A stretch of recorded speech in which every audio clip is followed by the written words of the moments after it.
최근 코골이로 수면장애에 시달려왔던 8살 난 한규원 어린이가 이비인후과 한방 전문병원을 찾았다.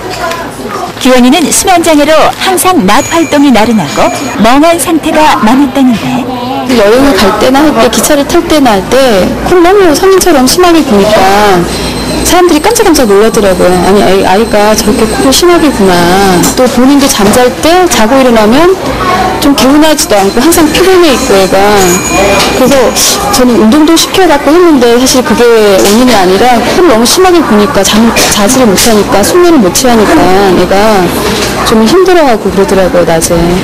대수롭지 않게 여겼던 코골이로 무기력증에 빠져있던 규원이 어린이.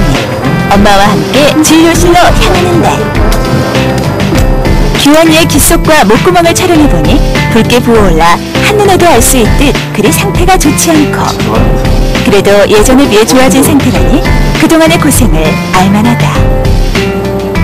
비염으로 시작한 것이 심각한 코골이로 이어진 규원이의 경우는 부어있는 코 속을 진정시켜주는 것이 급선무.